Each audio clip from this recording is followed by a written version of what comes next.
Oke, bismillah. Assalamualaikum warahmatullahi wabarakatuh. Selamat pagi anak-anak semua. Gimana kabarnya? Baik, Pak. Alhamdulillah. Baik, Pak. Sehat. Ya, sehat semua ya. Senang sekali bisa bertemu dengan kalian pada pagi hari ini di pelajaran teknologi jaringan berbasis luas. Semoga semuanya dalam keadaan sehat dan penuh semangat ya. Sebelum dimulai, marilah kita awali dulu dengan berdoa. Menurut agama dan kepercayaan kita masing-masing, berdoa dimulai. Berdoa cukup. Oke, untuk hari ini apakah ada yang tidak masuk? Hadir semua, Pak. Masuk semua, Pak. Nihil, Nihil, ya? Pak. Alhamdulillah masuk semua ya. Oke. Buah Aceh, buah tomat, belajar PKJ harus semangat ya. Oke. Kemarin semangat, Pak. Ya. Saya akan menampilkan dulu presentasi saya.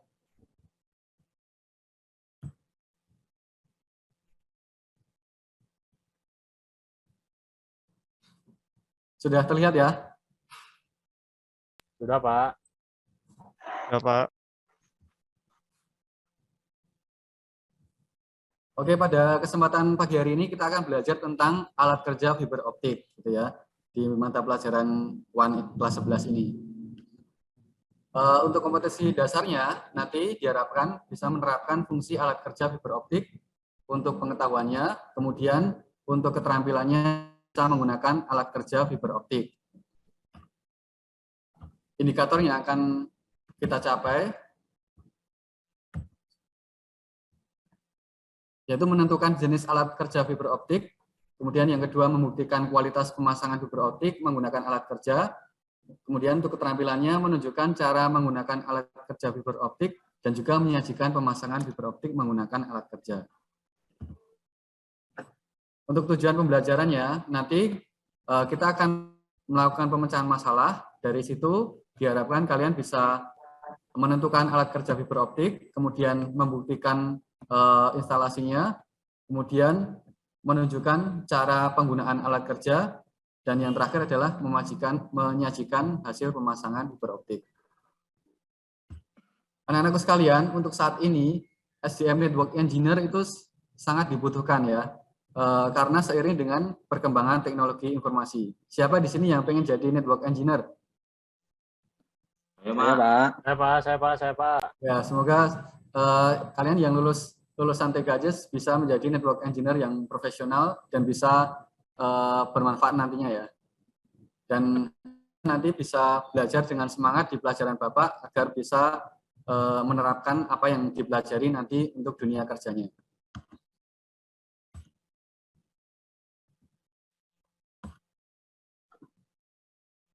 Pada pelajaran di kelas 10 kalian belajar tentang instalasi jaringan berbasis kabel UTP ya kan, untuk memasang jaringan LAN ya. Masih ingat? Masih, Pak. Ya. Itu akan dipakai terus ya untuk menginstalasi jaringan LAN. Cuman untuk jaringan LAN ini memiliki permasalahan ya. Jaringan LAN itu atau kabel UTP itu maksimal panjangnya berapa? Siapa yang tahu? 100 meter, Pak. 100 Ya, meter, Pak. Mas Gani dan Mas Seto ya. Jadi benar, jadi kabel UTP itu memiliki keterbatasan dalam jarak, sehingga untuk kabel UTP itu cocoknya digunakan untuk jaringan LAN. Jadi jangan menginstal jaringan UTP untuk antar gedung yang jauh, misalnya berapa kilometer itu ya, itu tidak bisa. Jadi hanya untuk jaringan LAN. Nah, bagaimana jika kita ingin membuat jaringan berbasis kabel untuk jarak jauh yang lebih dari 100 meter? Nah, nanti akan kita pecahkan bersama permasalahan ini. Gitu ya. Jadi ada media transmisi lain apa yang bisa digunakan agar menginstal jaringan luas tapi menggunakan kabel dengan jarak jauh gitu ya. Nah, kita tahu media transmisi ada kabel dan nirkabel ya. Untuk kabel ada UTP, dan fiber optik. Gitu. Kalau nirkabel ada wireless. Ada yang sudah pernah, ada yang tahu fiber optik?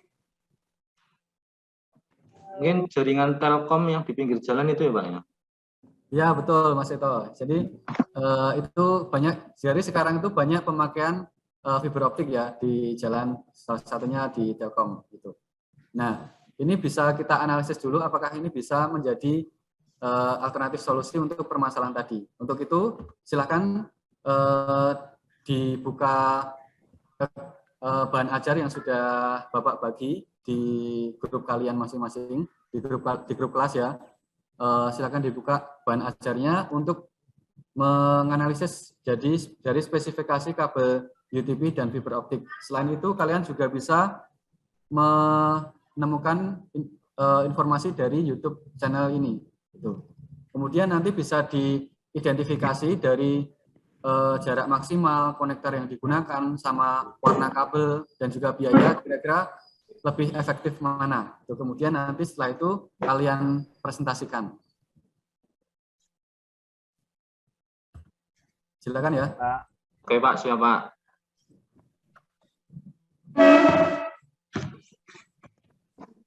Ada yang sudah? Sudah selesai, Pak. Sudah, Pak. Mas Bagus? Sudah, Pak. Sudah selesai, Pak. Oh ya, silakan dipresentasikan. Izin share screen ya, Pak. Ya.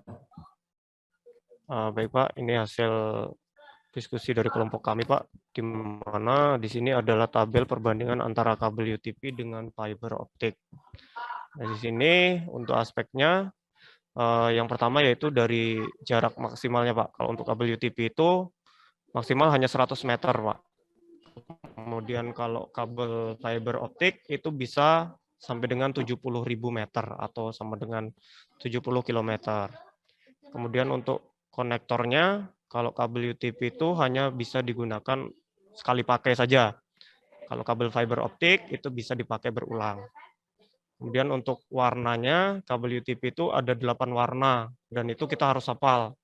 Kalau misalkan kabel fiber optik itu hanya satu warna saja, lebih mudah. Kemudian untuk biayanya, kabel UTP harganya lebih mahal, sedangkan fiber optik lebih murah. Jadi kesimpulannya, kabel fiber optik lebih efektif digunakan untuk jarak di atas 100 meter, Pak. Terima kasih, Pak. Baik, terima kasih Mas Bagus. Aplaus untuk kelompok Mas Bagus, luar biasa ya. Jadi bisa kita simpulkan, jadi penggunaan fiber optik itu efektif untuk jarak jauh. Jadi untuk sebagai solusi permasalahan tadi, misalnya kita ingin membuat instalasi jaringan dengan berbasis kabel pada jarak jauh. Gitu. Baik, untuk selanjutnya, tadi ya kesimpulannya sudah kita simpulkan. Selanjutnya kita harus tahu apa saja alat kerja yang digunakan dalam fiber optik. Gitu. Jadi dalam kita menginstalasi fiber optik itu alatnya berbeda dengan yang di UTP, gitu ya. Jadi untuk materinya sudah Bapak bagi di bahan ajar. Di sini ya, sudah ada, bisa kalian pelajari. Di situ ada alat-alat apa saja yang digunakan dalam instalasi fiber optik. Saatnya jam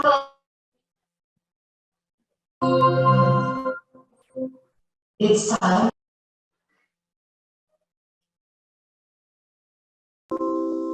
Maaf ya, belnya keras sekali ini. Oke, ini karena materinya panjang ya, materinya cukup panjang. Saya harapkan kalian bisa memahami alat-alat kerja dalam fiber optik dengan bahasa kalian sendiri, sehingga nanti sudah bisa menangkap apa itu fungsi dari masing-masing alat kerja fiber optik. Jadi silakan dirangkum dalam bentuk tabel, kemudian nanti disampaikan ke teman-temannya. Baik Pak, siap. Silakan yang ingin mempresentasikan. Saya Pak, presentasi. Ya, Mas Sita ya? Siap. Oke. Sudah terlihat Pak? Sudah. Sip. Nah, jadi hasil dari kelompok kami seperti ini, Pak. Yang pertama ini gambar fusion splicer, Pak. Splicer itu alat utamanya, gunanya untuk menyambungkan core serat optiknya, Pak. Nanti ini dibuka, jadi ujung satu dan ujung satunya dipasang di sini, kemudian nanti secara otomatis dia men-splicing. Men-splicing itu menyatukan, melelehkan FO-nya, Pak. Nanti ada redamannya harus 0,01 kalau berhasil ya. Kemudian sebelumnya itu ada stripper. Nah, ini untuk mengelupas kulit core kabel FO-nya, Pak ya. Mengelupas dulu menggunakan strippernya dengan lubang kecil ini. Kemudian setelah dikelupas ada cleavernya. Ini untuk memotongnya, Pak. Jadi sebelum di splicing di sini, ujungnya itu harus dipotong dengan ini, tidak bisa pakai gunting sembarangan karena serat kaca harus dipotong dengan alat namanya cleaver, Pak. Kemudian ada VFL, gunanya untuk mengecek jalurnya, Pak. Kalau ini nanti konektornya dipasang di depan, kemudian satunya lagi ke sini, Pak, ke OPM, ya bisa untuk mengecek jalurnya. Ini untuk keluar cahayanya, VFL, OPM ini untuk mengecek redamannya, Pak, seberapa kuat daya signal yang masuk, seperti itu, Pak, yang saya pahami. Oke, sip, luar biasa. Aplaus untuk kelompoknya Mas Seto ya. Sekali sudah lengkap dan harapannya semuanya sudah paham untuk alat kerja apa saja yang kita perlu siapkan untuk melakukan pemasangan fiber optik.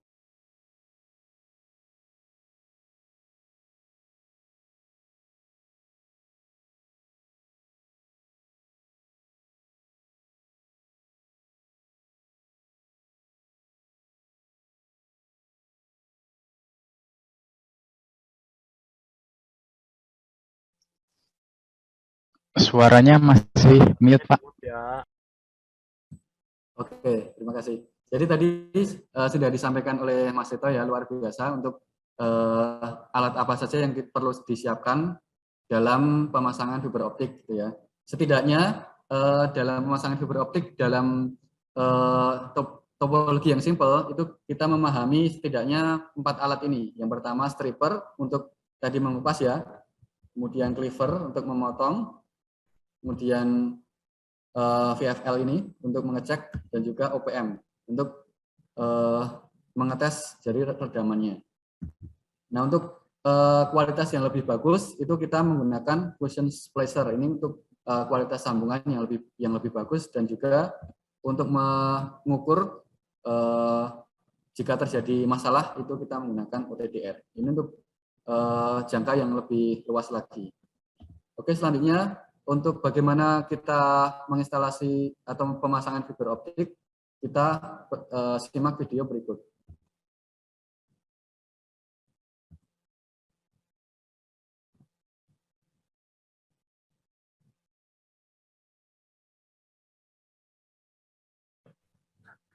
Nah, jadi pertama kita potong ya menggunakan stripper ini, bukan pakai gunting ya, tadi sudah disebutkan Mas Seto tadi. Jadi ini alat khusus, stripper ini khusus untuk fiber optik.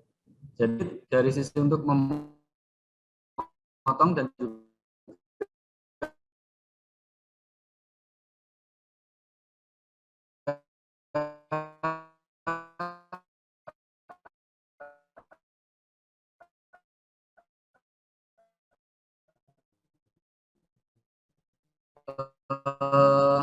mengupas ya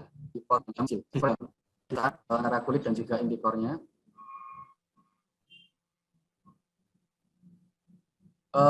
Untuk konektor yang digunakan ini bisa menggunakan fast konektor yang tadi sudah kita bahas di depan. Jadi fast konektor ini bisa digunakan beberapa kali, gitu ya. Jadi bisa dilepas, dipasang lagi, gitu. Tapi lebih mudah untuk memasangnya. Nah, setelah dikupas disesuaikan ukuran dengan fast konektornya, panjangnya, inti core-nya. Ini kita perlu hati-hati dalam memegang inti core fiber optik ya, karena fiber optik ini dari kaca. Jadi harus hati-hati, jangan sampai kita mainan di ujungnya gitu, karena kalau masuk tubuh itu sangat berbahaya. Karena itu dari kaca, di ronsen pun nggak kelihatan ya. Nah, untuk kebersihan kita bisa menggunakan alkohol atau di sini minyak kayu putih ya. Yang kalau bisa kita pakai alkohol biar bersih inti kornya. Bersihkan kulit inti.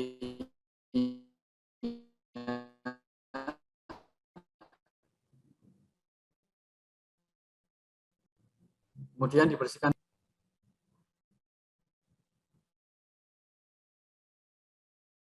Nah, kalau sudah bisa dites dengan VFL untuk mengecek ya.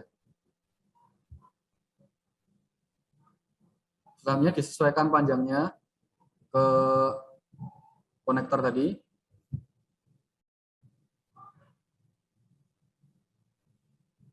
Selanjutnya untuk memotong inti core supaya rapi ujungnya itu kita menggunakan cleaver di sini.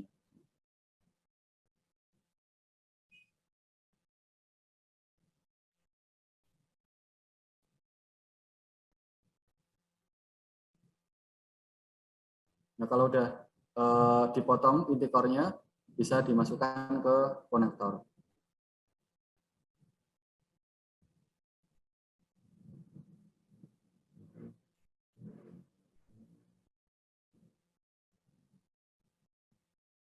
Ini untuk pemotongannya dengan cleaver cukup mudah, dan sekali lagi harus hati-hati sisa dari fiber itu harus dirawat ya, dimasukkan tisu dulu baru dibuang agar aman.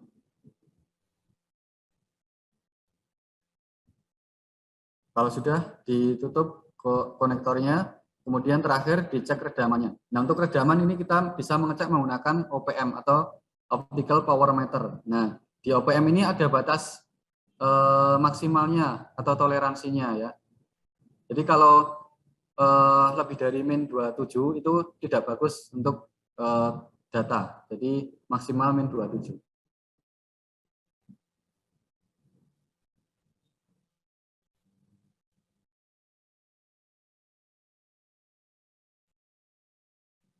Oke, itu gampang ya.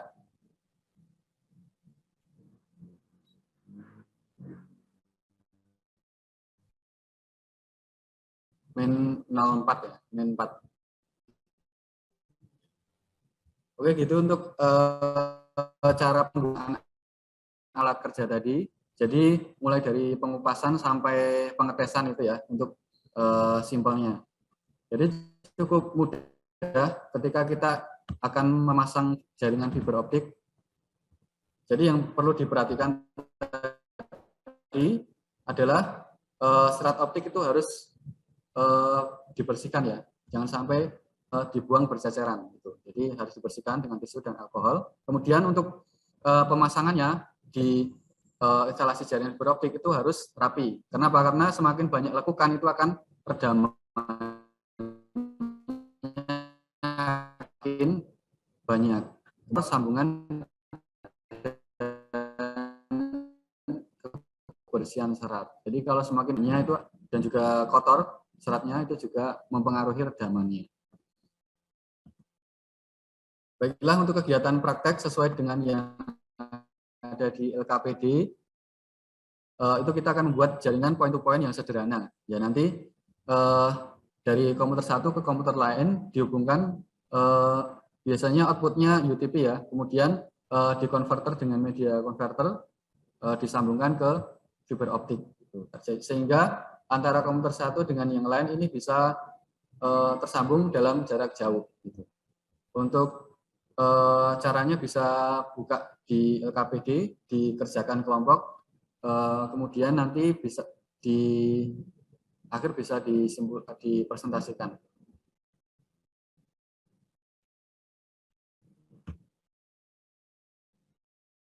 Baiklah, untuk di tes pengetahuan atau untuk mengasah kepahaman kalian, silakan dikerjakan soal berikut.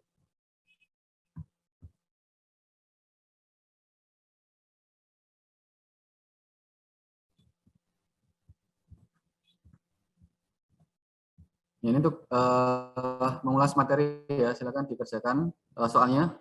Sudah dikerjakan? Ya, Pak. Ya, Pak. Oh, baiklah, saya lihat ya ini sudah banyak yang sudah mengerjakan ya.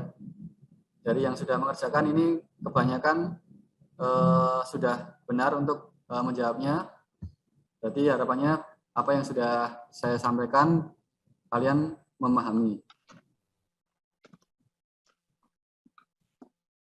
Oke, nanti yang belum mengerjakan silakan dikerjakan. Saya tunggu sampai nanti ya, nanti sore.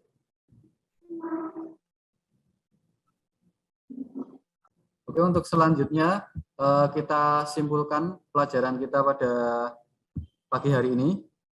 Silakan siapa yang mau menyimpulkan? Saya, Pak. Mas Johan. Kesimpulan untuk pembelajaran hari ini adalah fiber optik menjadi media transmisi yang efektif untuk jarak jauh. Penting memperhatikan keamanan dan kerapian dalam perawatan dan pemasangan fiber optik. Ada lagi? Ya, luar biasa. Sip. Jadi tadi benar ya yang sudah disimpulkan oleh Mas Johan tadi. Jadi fiber optik ini bisa menjadi media transmisi yang efektif untuk jarak jauh dengan biaya murah, efisien, dan juga kemudahan dalam instalasinya. Kemudian tadi kita sudah belajar tentang alat kerja apa saja yang digunakan dalam fiber optik. Harapannya kalian paham fungsi-fungsinya dan juga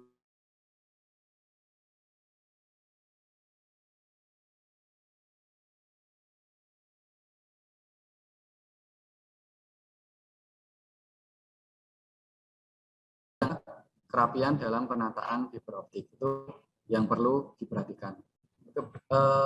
Demikian untuk pelajaran kita pada pagi hari ini. Untuk pertemuan selanjutnya kita akan melanjutkan instalasi FTTX. Terima kasih. Wassalamualaikum warahmatullahi wabarakatuh.